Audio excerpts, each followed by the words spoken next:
The Cathari envoy ship drifted through the velvet blackness just beyond the edge of Earth's solar system.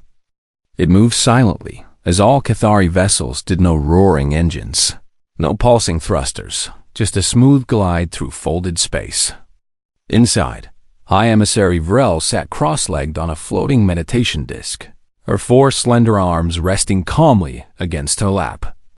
Her silver eyes, large and pupil-less, stared at the star ahead. Sol, the humans called it. Third planet from the star, Earth.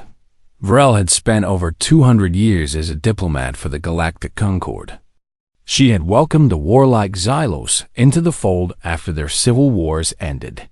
She had calmed the hive mind Zarn when their scholars accused the insectoid Mir of stealing genetic archives. She had even negotiated peace between 2 gas giants that communicated only through magnetic pulses. But Earth was different. The Concord had watched humanity for nearly a century. Their rise was too fast. They went from splitting atoms to folding space in less than 200 years. Most species took millennia to reach that point. And yet, unlike others, humanity had not sent out exploration fleets or hailed passing traders. They stayed quiet.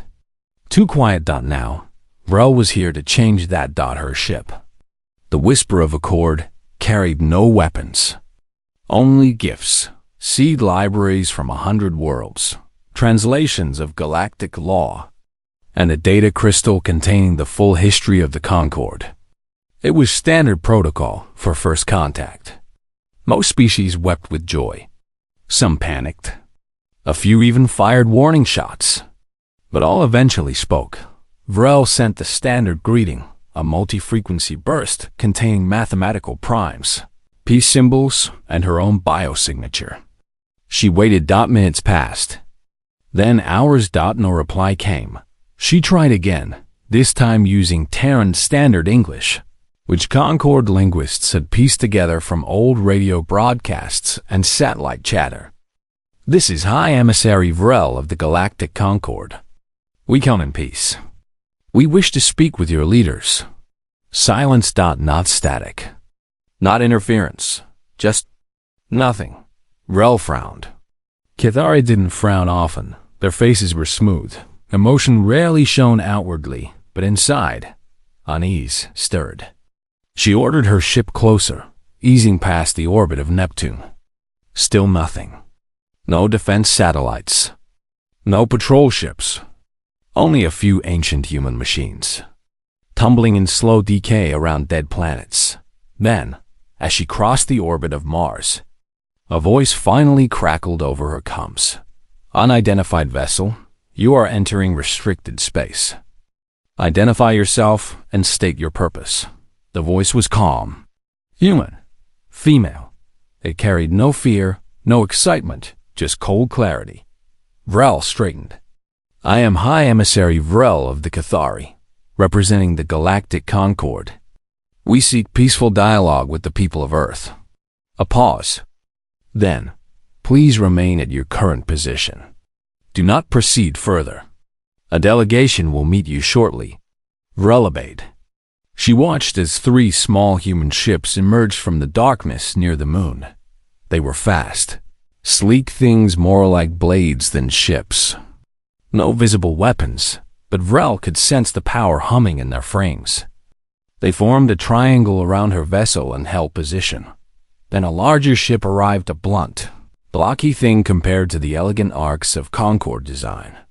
It had no glowing runes, no shimmering shields, just thick armor and rows of dark ports that might be weapons or sensors.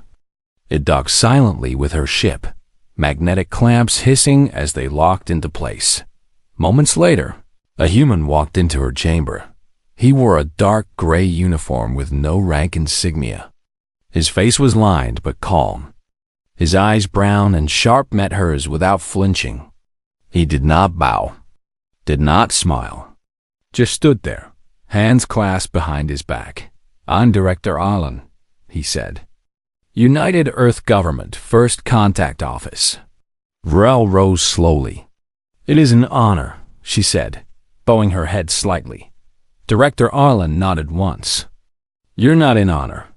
You're in violation of UEG Space Directive Alpha 9. No foreign vessel is permitted within the Sol exclusion zone without prior clearance. Vrel blinked. I did not know of this directive. Now you do, he said. We've monitored your approach since you entered the York Cloud. We allowed you to come this far as a courtesy. A courtesy? Vrel's voice softened. Then, you knew we were coming? Of course, Arlen said. We've known about the Concorde for 63 years. We've listened to your broadcasts, watched your fleets, studied your treaties. We even decoded your encryption last decade. Vrel's inner calm shattered for a split second. No species had ever cracked Concorde encryption. Not even the Zarn, with their hive intellects. And yet, she said carefully, you never responded. Why? Arlen's expression didn't change. Because we weren't ready. And you weren't ready either. I don't understand. You assume diplomacy is a gift, Arlen said. But it's a responsibility. One your Concorde isn't equipped to handle with us. Vrel stepped forward, her voice gentle. We mean no harm. The Concorde offers knowledge, trade, alliance. We can help you avoid the mistakes we've made, wars, plagues, ecological collapse. We've already avoided them, Arlen said. On our own. He turned and gestured to the window.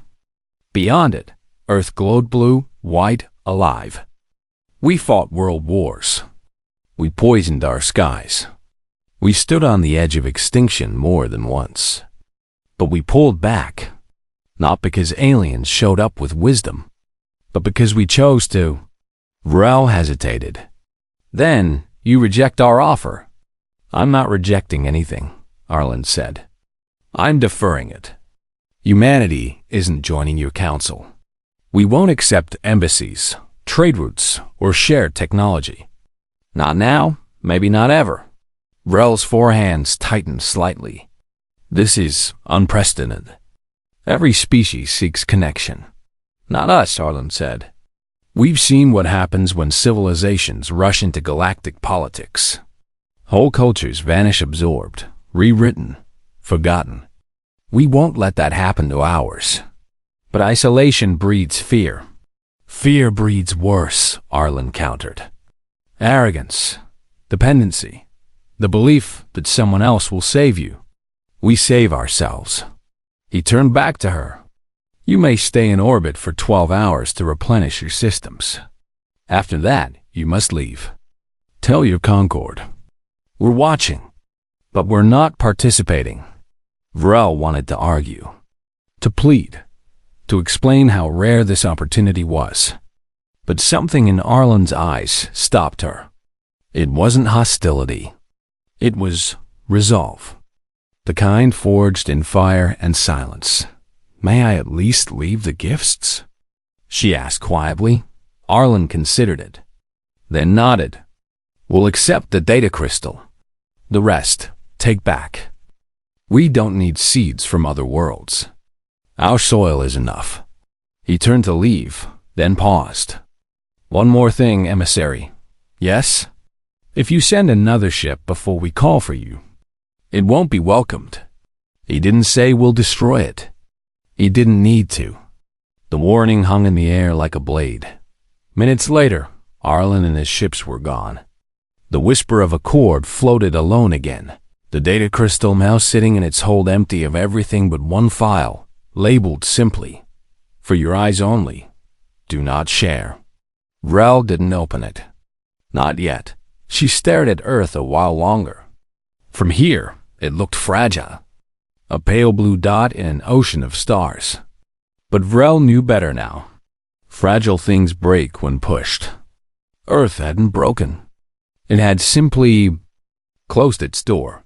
And that, she realized with growing awe, was more terrifying than any weapon. She ordered her ship to turn back toward the edge of the system. As the engines hummed to life, she sent one final message, not a demand, not a plea, but a whisper. to the people of Earth. We hear you. No reply came, but for the first time in her long life, Vrel felt small in Earth, impossibly felt vast.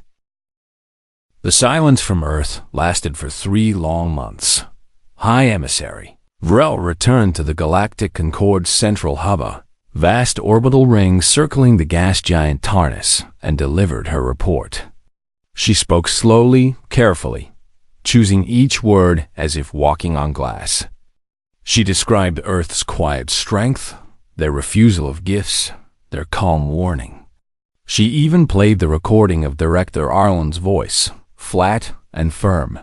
We're watching, but we're not participating. The council chamber fell still. 47 species, some insect-like, some crystalline, some floating orbs of light listened in disbelief. Then the Xylos delegate slammed a clawed fist on the table. They insult us, he boomed. No species speaks to the Concorde like that and walks away untouched. The Zarn scholars, their minds linked in silent debate, flickered with concern. Perhaps they fear us, one suggested through the shared channel. Or hide something. Vrel shook her head. They fear nothing, and they hide nothing. They simply choose not to engage. But the Concorde did not understand choice without reason. In their long history, every species had wanted something: protection, technology, status. Humanity wanted none of it. That made no sense. And things that made no sense were dangerous. So the Concorde sent a second delegation. This time, it was larger. 6 ships. Representatives from the Xylos, the Zarn, the Cathari, and 3 other major powers. They carried not just gifts, but questions, demands, really wrapped in polite language. They asked for Earth to explain its exclusion policy. They requested open space lanes through the Sol system. They even proposed a joint scientific mission. The fleet arrived at the edge of the Sol system 2 weeks later. Once again, they broadcast their message in every known human language, plus mathematical and musical signals. Once again, they waited. For 12 hours, nothing. Then, as they drifted past Jupiter's orbit, a voice answered. This is UEG command.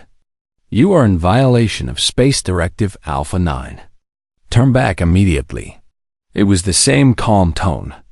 No anger, no surprise. Just a statement of fact. The Xylos captain, General Krall, growled. We are representatives of the Galactic Concorde. We will not be turned away like beggars. He ordered his ship forward. The other delegates hesitated, but followed. After all, the Concorde had never been denied entry before. Surely humans would yield when faced with real presence. They crossed the orbit of Mars. That's when they saw it. A light appeared around Earth, not a flash, but a soft, golden shimmer, like heat rising from desert sand. It spread slowly, silently, until the entire inner solar system was wrapped in a dome of pale energy. Stars behind it dimmed. Sensors glitched. Communications fizzled. What is that? The Zarn lead scientist whispered. No one answered. Then, all at once, every ship in the delegation lost power. Not weapons. Not engines. Everything.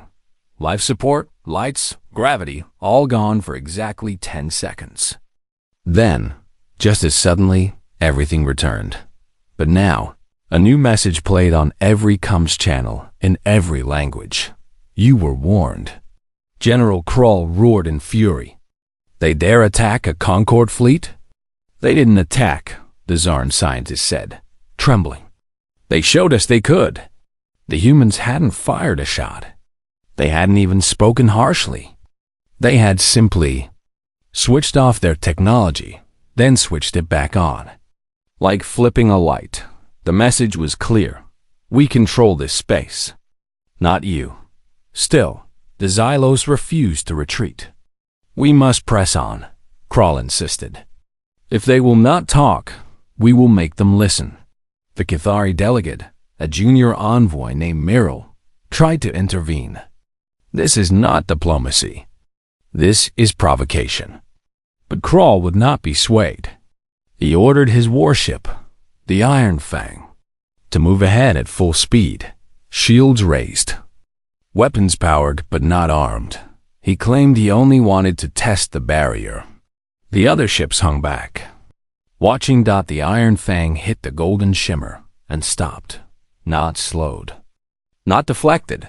It just halted, frozen in space, as if time itself had paused for that one ship. Its engines screamed, but it didn't move an inch. Its shields flickered and died. Alarms blared across the fleet's open channel. Then, gently, the golden barrier pushed, not with force, not with violence, but with irresistible calm. The Iron Fang began to drift backward slowly at first, then faster, pulled away from Earth like a leaf on a quiet river. It passed Mars, then Jupiter, then Saturn, all while its crew shouted in panic. Finally, it stopped near Neptune's orbit. The barrier released it. Silence returned. The rest of the delegation stared in horror. They didn't destroy us, the Tsarn whispered. They removed us, like dust from a table. Back at Concord headquarters, the report caused chaos. The Xylos demanded action. They humiliated us. We cannot let this stand. The Mir, a species of ancient diplomats, warned against escalation. Pride leads to ruin. We must understand them, not punish them. But fear had taken root. And fear, in the Concord, often dressed itself as law. After days of heated debate, the Council passed Resolution 447. Earth's behavior poses a potential threat to galactic stability. Until humanity opens dialogue and allows inspection of its defensive systems, the Sol system shall be placed under provisional containment. In plain terms, no ship could enter or leave Sol, and if Earth tried to expand beyond its system, the Concord would stop it. They sent a notice to Earth. No reply came. Not even static. Just silence. Frustrated and embarrassed, the Xylos pushed harder. They claimed humanity was hiding a superweapon, or a virus, or worse, some forbidden technology that could unravel the Concord's peace. They refused to talk because they're guilty. Crawl declared in the council chamber, "We must inspect Earth, for everyone's safety." The vote was close, but fear won. The Concord authorized a peacekeeping armada, 300 warships from 12 species, led by the Xylos. Their mission: breach the Sol barrier, land observers on Earth, and ensure humanity posed no danger. It was not an invasion. Not officially. But everyone knew it might become one. As the armada gathered near the edge of human space, High Emissary Vrel watched from a distant observation post. She did not join them. She could not. She remembered Earth's pale blue glow.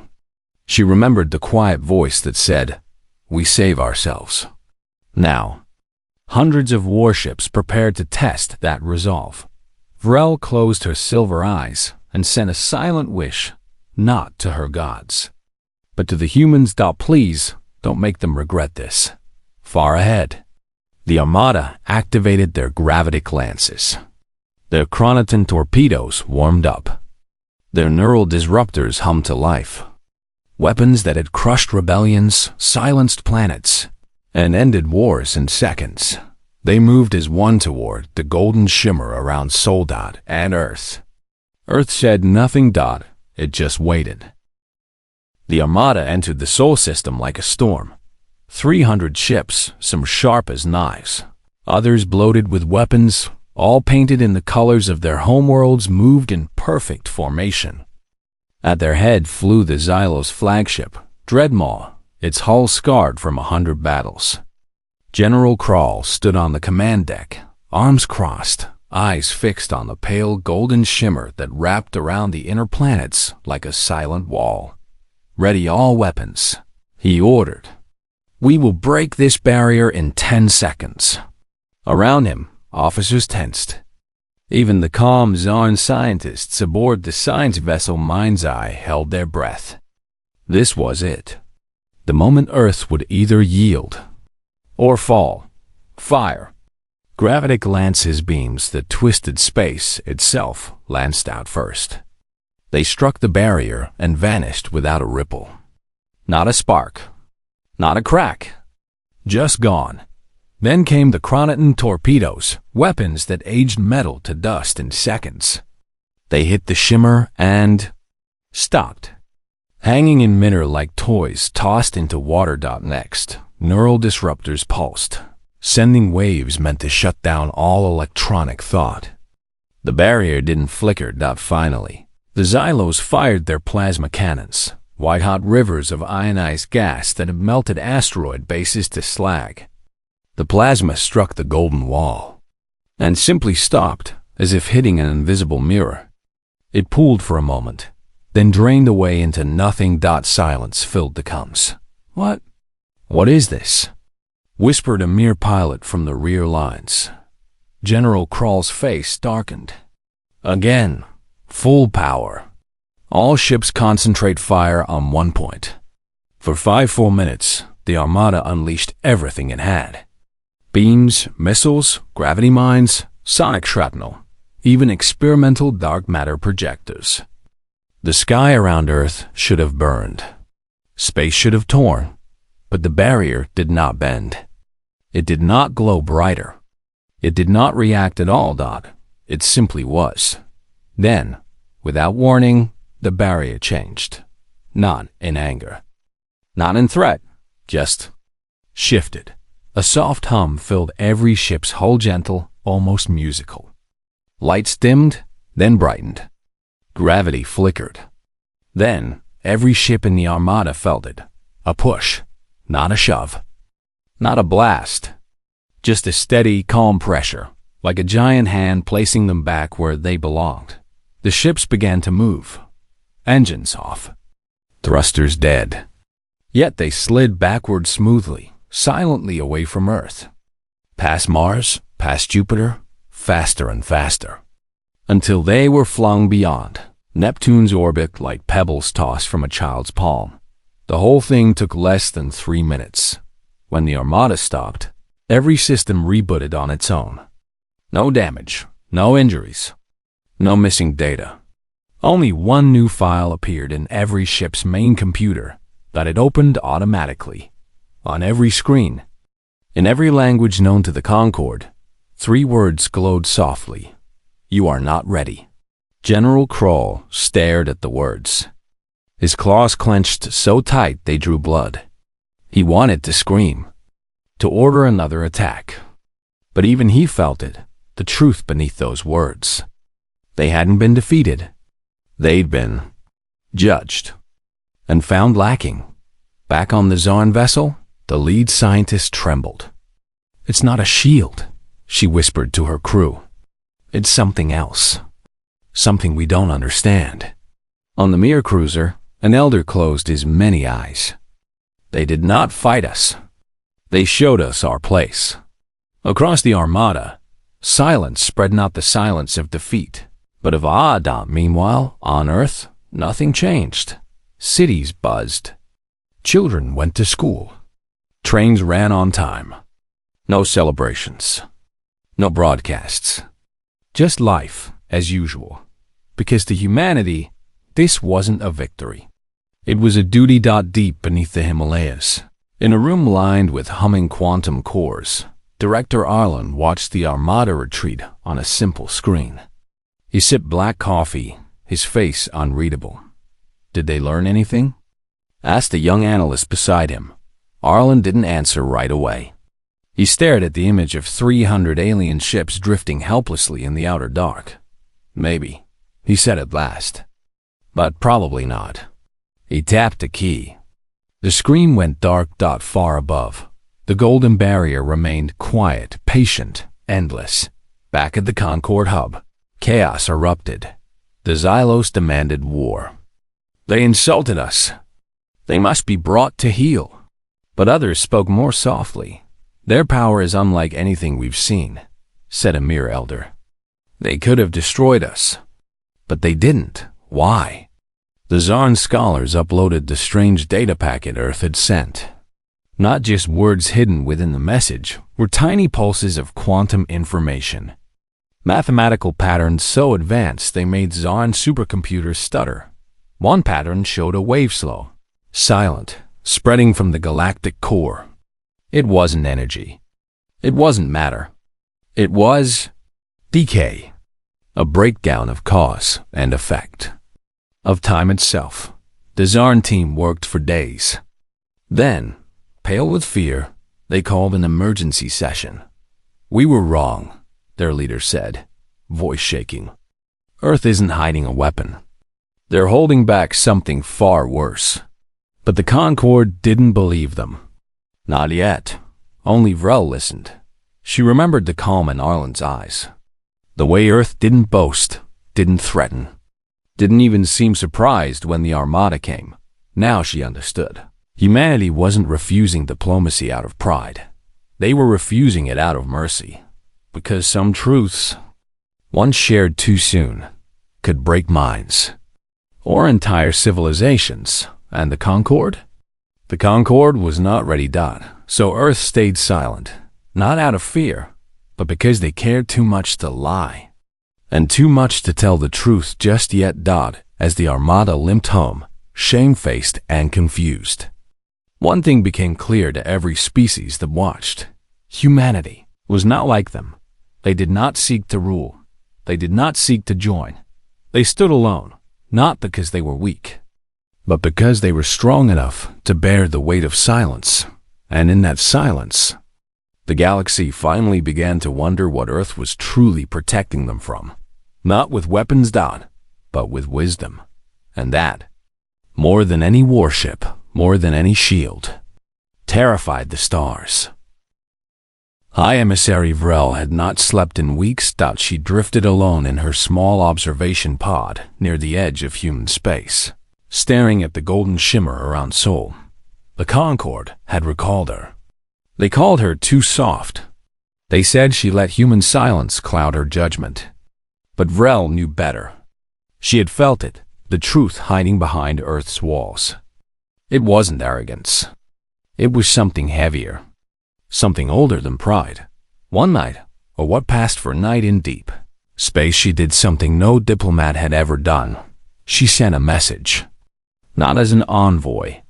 Not as a representative of the Concorde. Just as herself. "People of Earth," she said, her voice quiet, raw with honesty. "I do not ask for secrets. I do not demand answers. I only ask why." She sent it on an open, unencrypted channel. No codes, no hidden meanings. Just words from one being to another. Then she waited. Hours passed. Then a day. She almost gave up. Then a signal came. Not a voice. Not a warning. Just a data stream, clean, calm, and massive.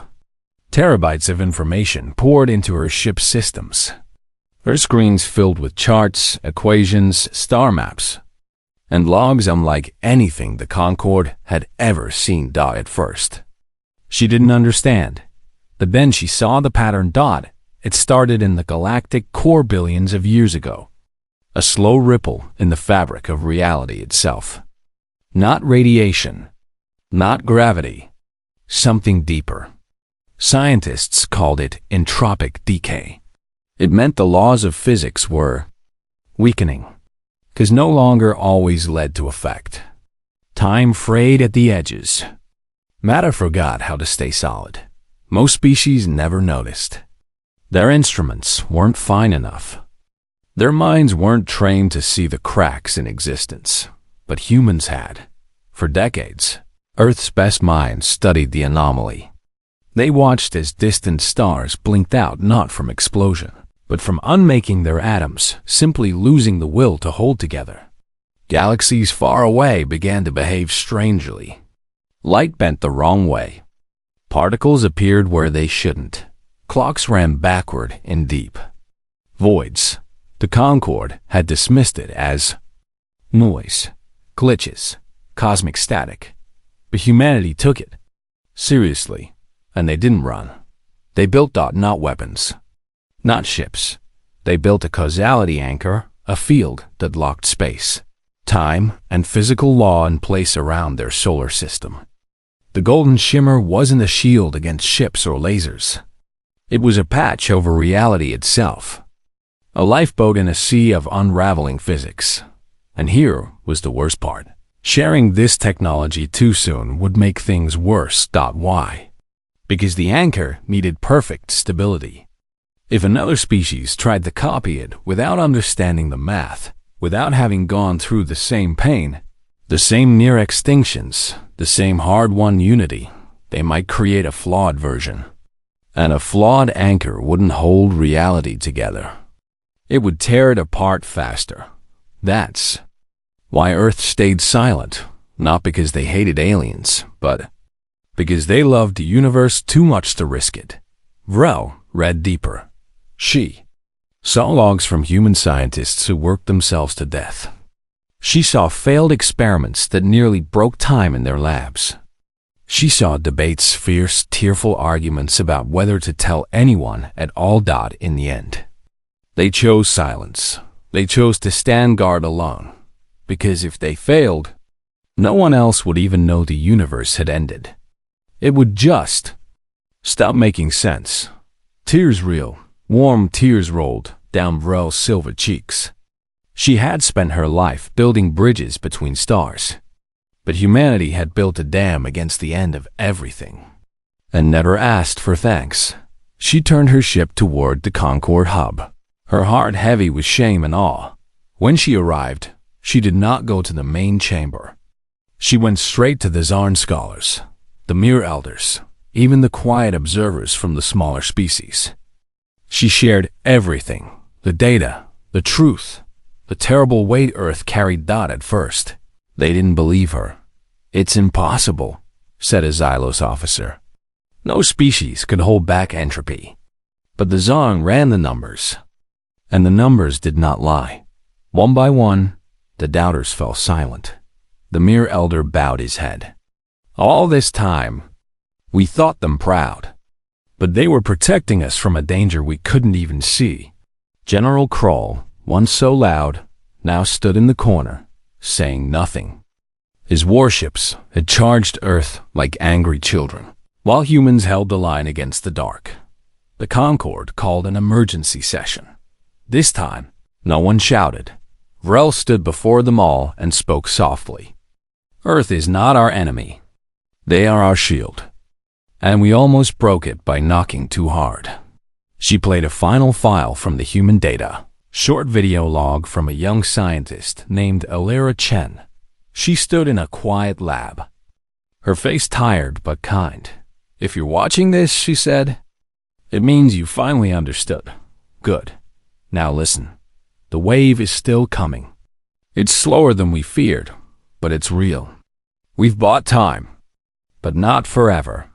One day, you'll need to build your own anchors. But not yet. You must learn to care for your worlds first. To stop fighting each other. To become ready.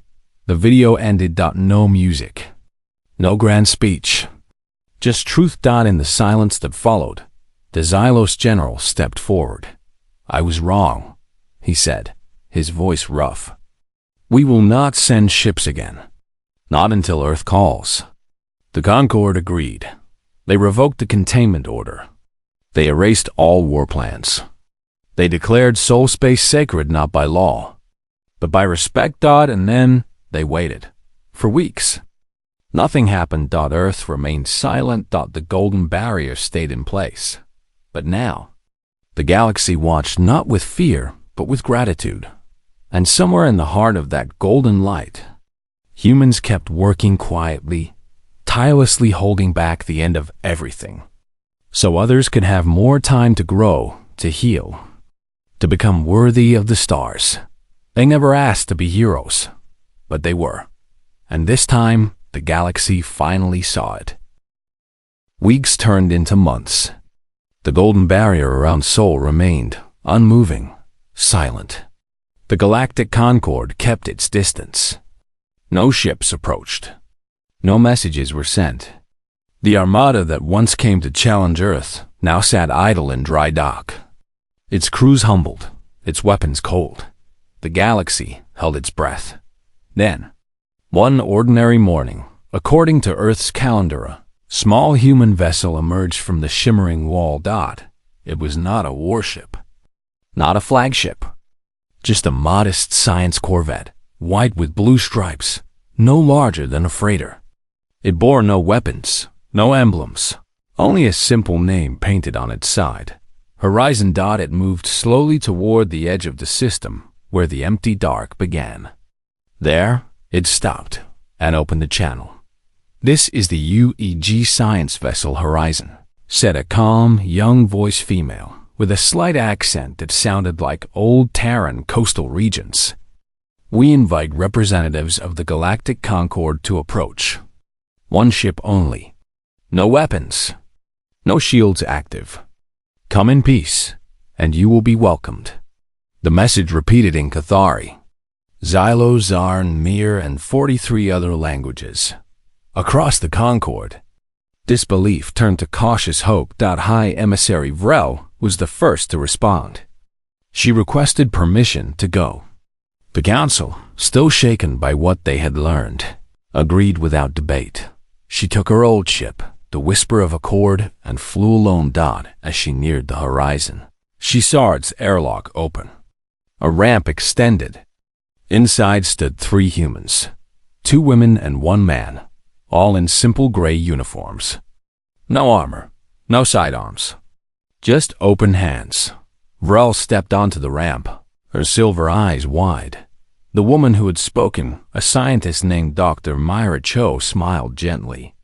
"Welcome," she said. "We've been waiting." Inside, the ship was clean, quiet, and warm.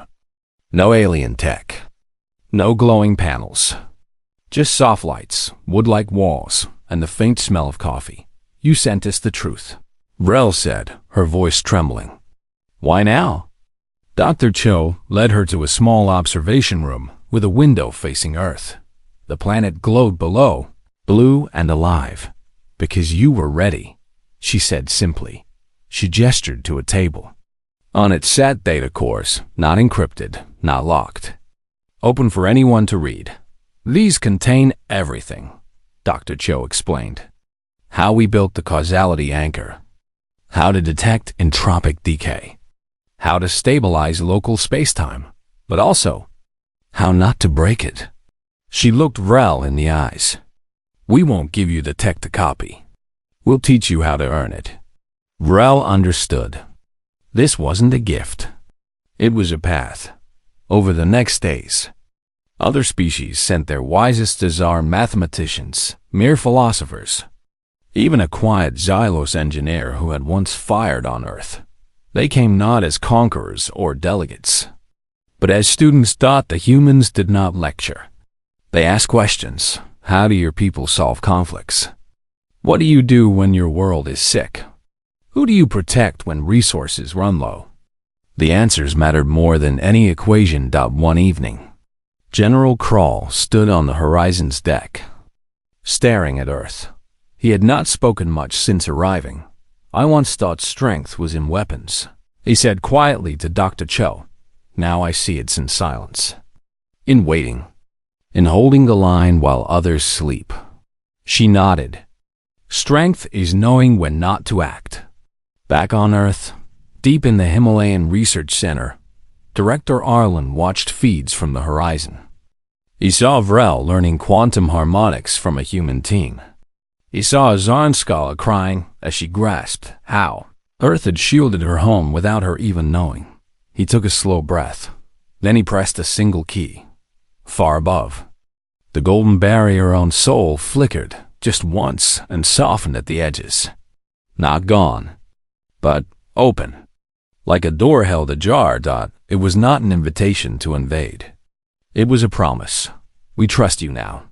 News spread across the galaxy. Like starlight, species that had warred for centuries began to talk. The Xylos shared mining tech with the Mir. The Zarn opened their libraries to all. For the first time, The Concorde did not act as rulers, but as learners, and at the center of it all stood Earth, not above, not below. Just beside. They never asked for thanks, never demanded a seat at the head of the table. When the Concorde offered humanity full membership, Director Arlen simply said, "We'll join when we're needed, not before."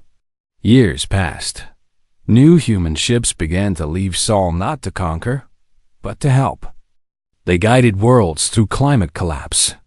They taught how to clean oceans. They shared stories, not just science taught, and always, they reminded others, "You must save yourselves. We only show the way." The entropic wave still moved through the galaxy, slow and silent. But now, other species began to build their own small anchors, not full shields, but early warning systems. Classrooms on 100 worlds taught human math. Children grew up hearing the story of the people who said no, so the universe could say yes. High Emissary Vrel returned to Earth many times. Each visit, she brought gifts not of technology, but of art, song, and memory. And each time, the humans gave something back: seeds, poems, blueprints for clean water systems. One day, as she stood on a hill outside Geneva, watching the sunset, a young Cathari child asked her, "Why do humans scare the stars?" Vrel smiled. "They don't scare them," she said. "They remind them to be better." Back in space, the horizon drifted near Mars, preparing for its next journey to a dying world on the galactic rim, where oceans had turned to acid and skies burned red dot as the ship powered up. Dr. Cho looked at her crew. "Remember," she said, "we're not here to fix them. We're here to remind them they can fix themselves." The engines hummed softly. The ship lifted into the sky, and far below, on a quiet blue planet, billions of people lived ordinary lives, unseen, unnoticed, unthanked, but safe.